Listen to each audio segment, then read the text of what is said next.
I never expected to be stuck in the middle of nowhere with Marcus Carter, my dad's longtime friend, a man I had known since childhood but never truly known. He was the type of man who commanded attention without asking for it. Tall, rugged, with a deep voice that could silence a room. He wasn't the warm and chatty type, but he had always been kind to me in his own quiet way. This road trip wasn't planned. It was supposed to be a quick flight, a simple trip back home after visiting my cousin in another city. But when my flight got canceled at the last minute, my dad arranged for Marcus to give me a ride. I didn't object. It was better than waiting hours for another flight. But sitting in a car for hours with Marcus? That was something I wasn't prepared for. The ride had been mostly quiet. Marcus wasn't much for small talk, and I wasn't sure what to say to him. We had exchanged a few words here and there, mostly about the weather, the road ahead, and my dad.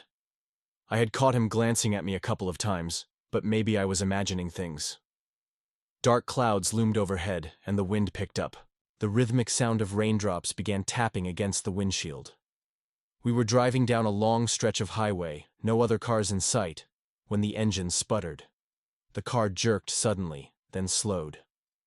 Marcus cursed under his breath and pulled over to the side of the road. "What the hell?" he muttered, gripping the steering wheel. He tried to restart the car. Nothing. A sinking feeling settled in my stomach as I glanced at my phone. 1 bar. Barely any service.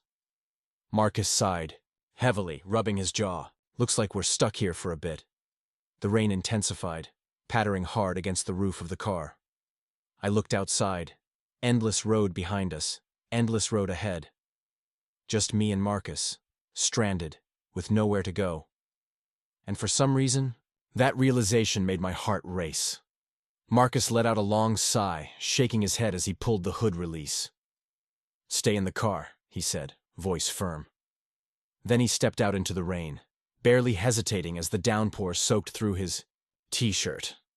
I watched as he lifted the hood and leaned over the engine, his broad shoulders flexing as he inspected the problem.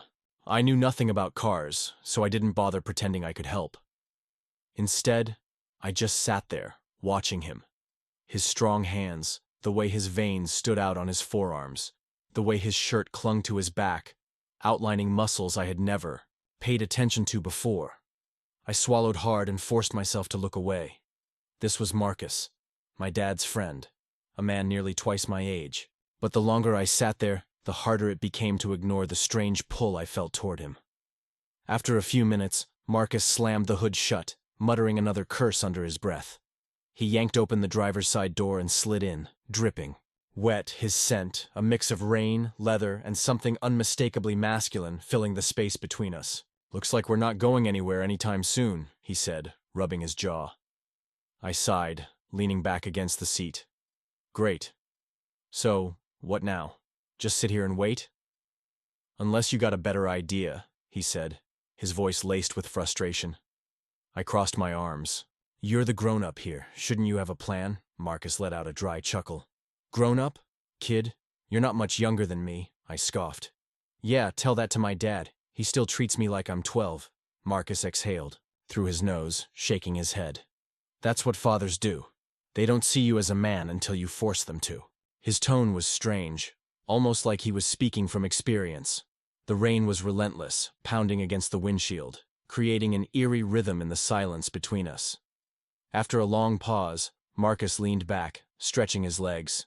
"Guess we should make the most of this." I glanced at him. "And how do we do that?" He shrugged. "Talk. Got anything on your mind?" I hesitated, not sure where to start. "I don't know. Life, I guess." Marcus smirked. "That's vague." I huffed.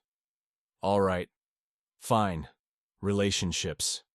His expression shifted slightly, his gaze flickering toward me. "You having trouble in that department?" I let out a breathy laugh. "You could say that." Marcus nodded slowly. "Yeah, I get that." He looked ahead, his jaw tightening like he was debating whether to say more. I tilted my head. "What about you? I mean, I know you were married once, but I never really heard the story." He sighed and ran a hand through his damp hair. "Nothing much to tell. We got married young, thought we had it all figured out. Turns out, we didn't." I frowned. What happened? Marcus was quiet for a moment. People change. Or maybe I was never who I thought I was to begin with. His voice was low, almost as if he were talking to himself. Something about the way he said it made my stomach flip. I wanted to ask what he meant, but I didn't push. Instead, I decided to open up myself. I guess I just struggle with making real connections, I admitted. Dating is a mess. It's either guys who just want to hook up or guys who don't know what they want. Feels like I'm always caught in the middle. Marcus turned his head slightly, his dark eyes locked on mine. That's because most people don't know what they want. His voice was softer now. Or worse, they know, but they're too scared to admit it. The way he said it made my skin prickle. The air inside the car felt thicker, heavier. His eyes lingered on mine for a second too long, and I felt something shift between us. Something unspoken. Something neither of us dared to name just yet, and suddenly being stranded with Marcus didn't seem so bad. The rain had turned into a full-blown storm, sheets of water slamming against the windshield as the wind howled through the trees lining the empty road. Lightning split the sky, followed by a deep, rolling boom of thunder that rattled the car. "This isn't letting up anytime soon," Marcus muttered, peering through the blurry windshield. I rubbed my arms, shivering. The temperature had dropped significantly, and the cold was seeping into my bones. So what do we do? Just sit here all night? Marcus glanced at me, then at something in the distance. "There's an old gas station down the road. I saw it when we passed by a few miles back." I frowned. "You want to walk in this storm?" "We don't have much of a choice," he said, reaching behind the seat to grab his jacket. "Come on." We stepped out into the downpour, immediately drenched to the skin as we jogged down the dark road. The wind whipped around us, making it hard to see, but after a few minutes, the faint outline of a small, run-down gas station came into view. The windows were boarded up, and the sign above the door was barely readable, but the front entrance was unlocked. Marcus pushed it open, and we stepped inside. The place was a wreck. Dusty shelves with a few scattered old snack wrappers, a rusted-out soda machine, and a counter covered in cobwebs. The air inside was thick with the scent of aged wood and mildew, but at least it was dry. Marcus shut the door behind us. "Better than nothing," I exhaled, running a hand through my soaking hair. "Yeah, barely." I wrapped my arms around myself, shivering again. My clothes clung to me uncomfortably, and I could feel the cold pressing into my skin. Marcus noticed. "Hold on," he said, walking toward the back of the station. He rummaged through some old supplies, then came back holding a large, dusty blanket. "It's not much, but it'll help." He shook it out, then sat down against the wall, motioning for me to sit beside him. I hesitated before finally giving in, lowering myself down next to him. The moment he draped the blanket over us, I felt the difference. His body heat radiated against me, his arm resting loosely behind me as he adjusted the fabric. My pulse kicked up, being this close to him. The scent of leather, rain, and something distinctly him made my stomach do something weird. "Better?" he asked, his voice softer now. I nodded, not trusting myself to speak. For a while, we just sat in silence, listening to the storm rage outside. Then Marcus chuckled. "Didn't think my night would end like this," I smirked, trying to ease my nerves.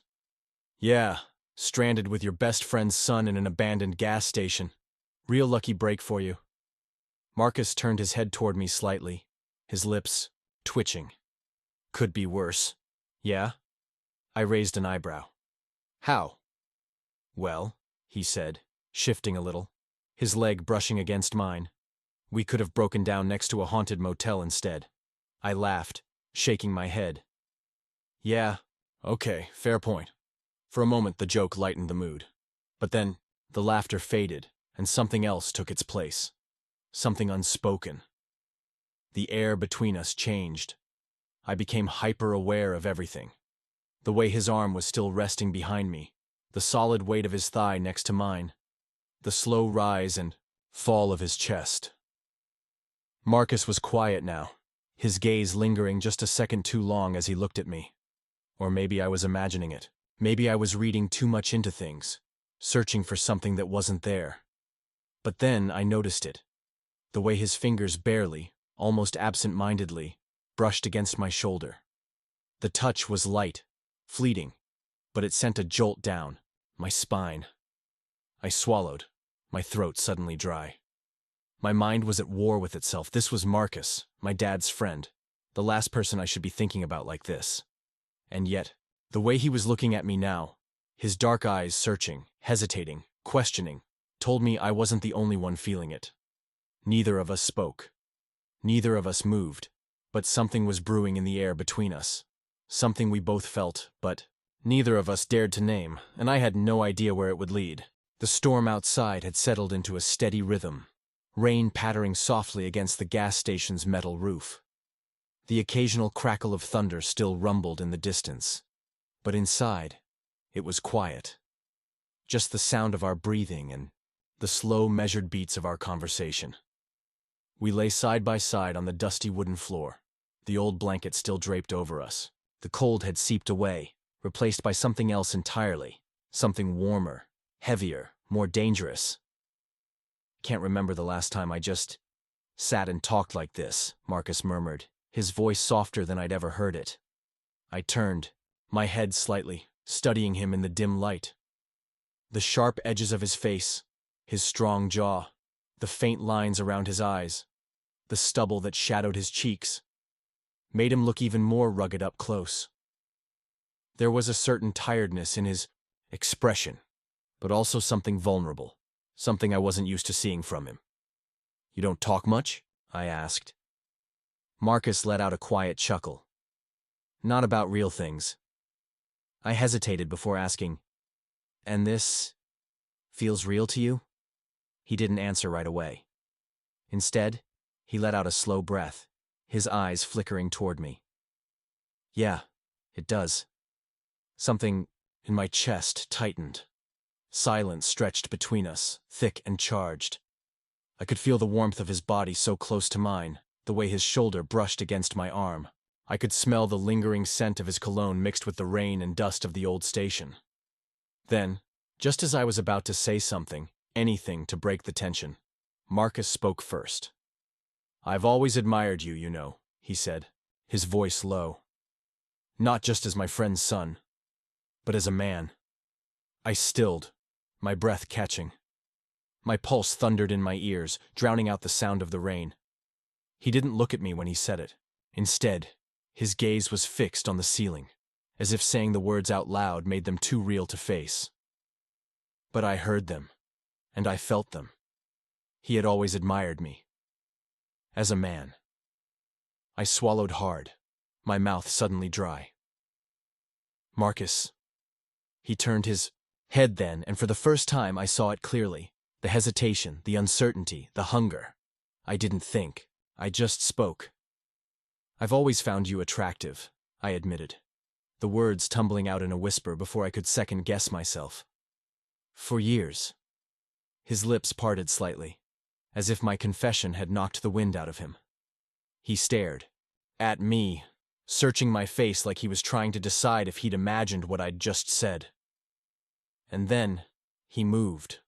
Slowly, cautiously, Marcus lifted a hand and reached toward me. His fingers barely brushed against my forehead, then down to the stray curl that had fallen over my eyes. It was such a small touch, so light, so careful, but it sent a shockwave through my entire body. His fingers lingered for just a moment, too long before he tucked the curl behind my ear, his thumb ghosting over my temple. I shivered. Not from the cold, but from him. The space between us had disappeared. We were close now, too close. His breath was warm against my skin, his eyes dark and unreadable, and then, in the smallest movement, I leaned in. I didn't know who kissed who first. Maybe it was him, maybe it was me. But the moment our lips met, nothing else mattered. It was slow at first, hesitant, a testing of boundaries, a silent question neither of us dared to say aloud. But then, Marcus deepened it. His hand came up, cupping my jaw, fingers rough and warm as his lips parted against mine.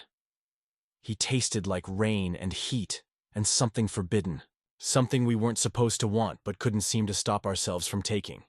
I melted into him. For the first time, I wasn't overthinking. I wasn't wondering what this meant, what would happen after. All I knew was that I wanted this.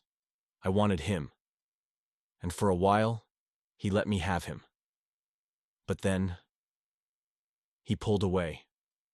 His forehead rested against mine, his breath ragged, his hands still, gripping my face like he wasn't ready to let go. "We can't," he murmured, but his voice lacked conviction. I opened my eyes, looking at him in the dim light. His expression was torn, conflicted, wanting, afraid. "Brandon," he sighed, squeezing his eyes shut for a second before meeting my gaze again. "This is complicated." I knew what he was thinking. My dad. The age gap. The fact that whatever this was, it wasn't supposed to happen. But I also knew he wanted me, and I wasn't going to let him convince himself otherwise. I reached up, letting my fingers slide along his jaw, feeling the slight tremble in his breath. "I know it's complicated," I whispered, "but that doesn't mean it's not real." His throat bobbed as he swallowed hard, his eyes searching mine like he was looking for a way out. But there wasn't one. Because this, whatever this, was between us. It had already begun. And there was no stopping it now. The first thing I felt was warmth. Not the stale, suffocating heat of an old gas station, but something alive. Something solid and real pressed against me. Then came the slow realization of where I was. The storm had passed, leaving behind a quiet stillness. The morning light filtered through the cracks in the boarded-up windows, casting golden streaks across the dusty floor. Outside, the world was waking up. Birds chirped. A distant car rumbled down the road. And then, there was Marcus. His arm was still draped over my waist, his fingers curled slightly against my stomach, as if they had found their place there in the night and never let go. His chest rose and fell in steady, slow breaths, his body warm against mine. For a moment, I didn't move. I just lay there, memorizing the feeling of him, his scent still lingering, the scratch of his stubble against my temple, the way his body fit against mine so effortlessly. It felt right.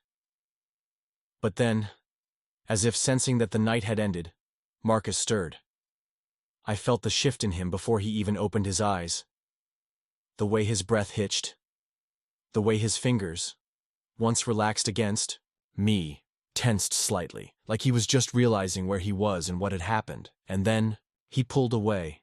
The loss of his warmth was immediate. He sat up, rubbing a hand over his face, his body suddenly rigid where it had been soft just moments ago. I pushed myself up on my elbow, watching him carefully, waiting for him to say something, waiting for him to tell me this was okay, that it meant something. But he didn't. He just stared ahead, his jaw tight, his silence louder than anything. And then came the feeling I had been dreading all along. Doubt.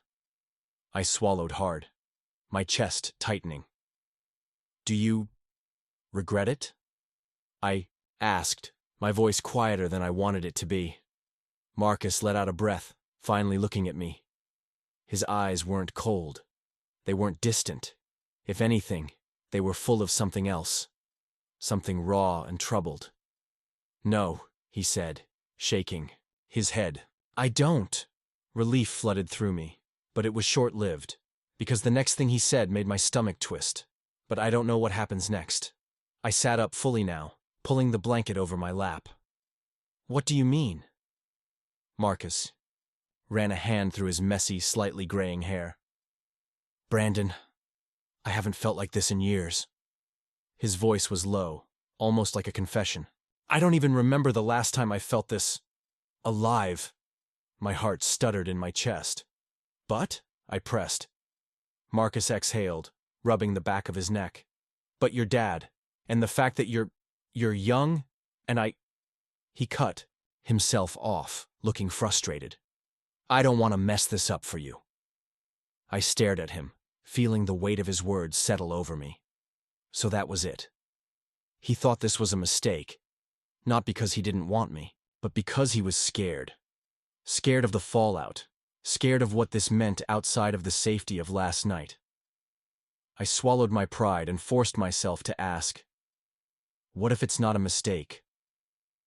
Marcus looked at me then, really looked at me. His eyes flickered with something that told me he wanted to believe that. But before he could answer, the unmistakable sound of an engine rumbled outside. Both of us turned toward the window, just in time to see a tow truck pulling up outside the gas station. Reality slammed back into us just like that. Marcus sighed, running a hand over his face. Looks like that's our ride. I nodded slowly, my chest tight, my hands gripping the blanket a little harder. Because I knew. Whatever this was, whatever had happened between us, it wasn't just going to disappear, but it also wasn't going to be easy. And as Marcus stood up and offered me a hand, I knew this was just the beginning of something far more complicated than either of us had realized. Something neither of us could take back. The ride home was filled with silence. Not the comfortable kind, like last night when we had lain side by side, our voices low, our breaths sinking in the quiet. This was different. This was heavy. Marcus kept his eyes on the road, his hands gripping the steering wheel a little too tightly. The storm had passed, leaving the world drenched but clear.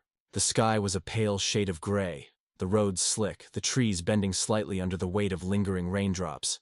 But inside the truck, it felt like we were still stuck in that gas station, still stuck in whatever had happened between us. I wanted to say something, anything. But what could I say? That I didn't regret it? That I wasn't sorry? That even now as the miles ticked by I still felt the ghost of his hands on me? The warmth of his breath against my skin? I stole a glance at him, my stomach twisting at the hard set of his jaw, was thinking about it too. I could tell. But he wasn't saying anything, and that hurt more than I expected. By the time we pulled into my dad's driveway, my chest felt tight. Marcus put the truck in park but didn't move. For a moment we just sat there. The air between us crackled with everything unsaid. Finally, I reached for the door handle, hesitating before turning back to him. Waiting, hoping he'd say something, do something. But all he did was look at me, his eyes dark, searching, like he wanted to tell me 1,000 things but couldn't bring himself to say a single one. And then, I was out of the truck. The door closed behind me, and I stood there, feeling the weight of his gaze on my back as I walked toward the house. I didn't turn around. I didn't watch him drive away. I just stepped inside, shut the door, and let out a breath I hadn't realized I was holding. And then, my phone vibrated. A single message flashed across the screen. Marcus, we need to talk. My heart pounded, because I knew this wasn't over. Not even close. I stared at my phone, the screen glowing in the dim light of my bedroom. Marcus, we need to talk. My heart pounded, my fingers hovering over the keyboard. What did he want to say? That last night was a mistake? That we should forget it ever happened?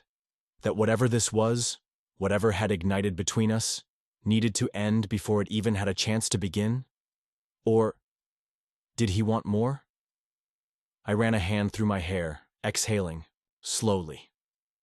My body still remembered him. His touch, the way he looked at me in the quiet hours of the night, the way he hesitated in the morning, torn between his fears and his desires. I could ignore the message, pretend none of it ever happened, move on, or I could respond, could chase this feeling, step into the unknown, risk whatever consequences came next. My thumb hovered over the screen. A decision. One that would change everything. I took a breath and typed, "Brandon, I'm listening." The screen stayed still for a moment, then typing.